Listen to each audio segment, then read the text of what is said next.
Welcome to Tommie Frazier's X's Os, presented by Towers Productions. I'm Jimmy Shield, joined by a very special guest, Josh Bullock. Thanks for coming on, Josh. The second twin, not the first, but the second twin. The second twin. Yeah, man, the baby, man. The baby of the bunch. The baby of the bunch. The twins, and you still consider yourself the baby? Yeah, man, I do, man. I'm the baby though, but I make the man decisions though. You know? I'm the baby, but I'm the baby in charge. But guess what? The baby gets everything they want. Yeah, exactly, man. So they give me what I want. Hey, just let them push you in the corner, right?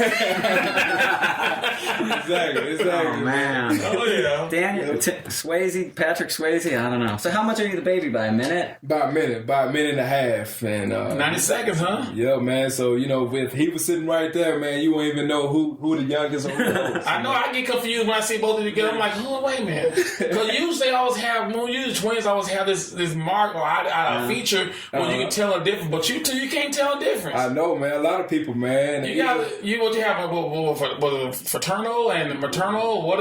Yeah, fraternal and identical. Identical, yes, identical. You got an identical.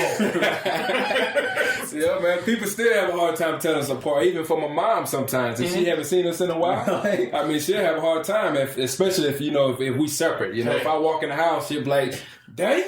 It's like, no, Mom, I'm Josh. I'm just gonna let you know. I don't have twins. It's called age. Because it's five of us, and my parents will call me every name all over the five until they finally get me. I said, no, there you go, I'm tired. Or TJ, whatever you want to call me. Right. Oh man! And speaking of 90 seconds, that's all Nebraska. Left for Michigan after Tommy Armstrong led maybe a signature drive, 6.5 minute drive. Right. Tommy, what'd you think of that last drive? Loved it. I loved it. It showed a young man, a young pup, growing up to be a man, and that to me, that's a type of drive that when you're that young and you can go in and in an environment that they played in and lead your team down the field, and keep in mind, converted a 4th and 2.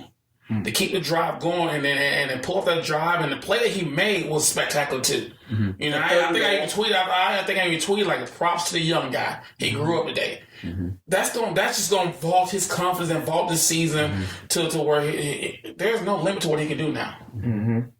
Yeah. What did you think of the overall game plan? You had talked on here last week about what a surprise, leaning on Amir and the option on offensively. Well, obviously, somebody's down at the university listening to this show. That there's some things I say they might not like, but when you have and all my comments when it comes to Tommy and what we're seeing now, based off of when I started as a freshman, to where we had experienced offensive line, we had two great running backs in Derek Brown and Calvin Jones, and Coach Osborne called the game to where don't make mistakes. Just let these guys do the job for you and count these guys. And that's what I saw yesterday, to where they called the game to where you saw more play action passing on first down. To where, Tommy, this is not a drop back offense. Their passing game thrives and their running game thrives off play action. And Tim Beck did that. You say, well, they only scored 17 points. That's all I needed was 17 points. Because when you saw how well the defense was playing yesterday, and once again, they must have listened to this show because we said first down, run, blitz. Yeah. That's your strength. You got to get pressure on them. Good things happen. And it showed. It showed yesterday. And 17-13, that's all I needed. All I needed was score 17 points. And I know people are critical of Tim Beck to how he called that game. But he called a game to where he didn't want to make the major mistake, put Tommy in a situation to where he can make that bad mistake. Josh, take me back to yesterday. 4th and 2 on the 32 or 31. Were you thinking field goal or go for it?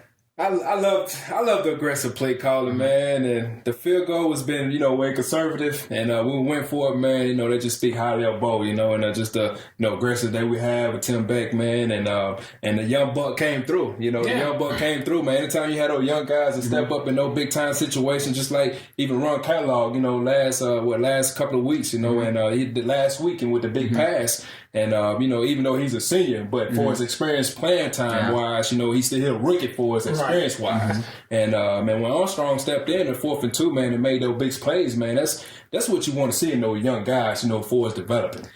Talk about that throw. Well, I'm a firm believer that they won away from 4th and 2, but you heard all game to where the wind was so stiff to where that wasn't a guaranteed field goal. Normally, it would, because it would have been. It was right at his range. Right at his range, but with a wind that tough, and you got to make a decision. Well, and to try to win it. Right.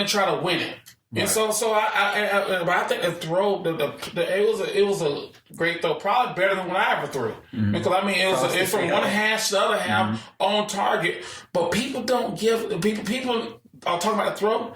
Kenny Bell made a hell of a move to get up and get the ball down in position to score. Because if he doesn't make that move to get the first down, and the way Nebraska had been moving the ball, there's no guarantee they would have got the down the opportunity to score a touchdown. Might the field goal and go into overtime and win. So more props to me go out to Kenny Bell for making the guy miss and getting the ball to where he did. And who was the guy who blocked for him? The receiver was Birch. Was it Birch? And the guy blocked and get him down to it up to the 5-yard line to where they can get it. Now they have 3 downs. So the whole play just being aggressive, knowing conditions of the game. I take my hat off to them. Yeah, the young kid made a play to the veteran receiver. You're watching Tommie Frazier's X's and Os. Even though you are a Taylor Martinez fan, I still but you finally giving them props. Who? Tommie Armstrong. No, he played a good game yesterday after 2 very subpar games. Doesn't matter. He's growing.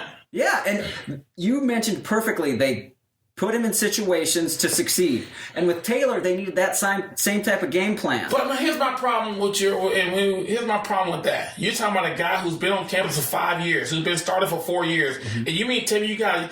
Well, I'm saying playing to his strengths. Read option. But if you're a 4-year starter, you should know that you should know the whole system to where they shouldn't say, well, why couldn't they not call the same offense? I'm they call the Tommy. If they don't call the same offense, then play the young, but then play the senior.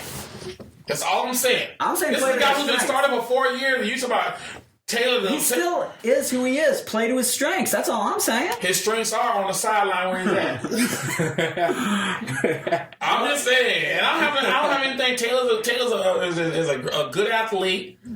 There's a place for him. But this team, and we've seen it, they seem like they're fired up and they're playing with more passion and heart when Tommie Armstrong and Ron Kellogg is behind the center. I could see that this year, but Taylor has been out. But last year, Taylor engineered 4 second-half comebacks. So they've played with heart and fire before. You're on as good as your last year. This year. And he hadn't put it in. And for him to play Minnesota, to me, I fought the coaches on it, and I fought him for that. Because it wouldn't have put Nebraska in a situation where they have to win out to win his legends. Well, one of the persons you talked about playing with heart was Amir Abdullah. Talk about Amir before we go. I want Josh to talk about Amir because he's a defensive guy. How hard would it have been to face a guy like Amir? Man, he's a guy that's hard to tackle in space. And, even as a college player and as an NFL player, going up against those big running backs is kind of easy. You know what I'm saying? You might get run over, but you make the tackle. But you slow him down. Right, you slow him down. But, when you're coming up against a guy like Amir, man, he can put on moves. It's hard to tackle in open space. Was that a little like pork chop with you? Yeah, pork chop, man. Pork chop, low gravity, and got great feet. When you're looking at those running backs, they can make those zone cuts, and just go out there and get a guy in open field, with the one-on-one with the linebacker, one-on-one with the safety, it make it hard. It make a tough job for the defender. Right. And that's the one thing Amir has shown. And the one thing I questioned about Amir, and we're gonna talk about this when we switch over from the video side to more the audio side, was that he's the guy, the heart and soul of this team.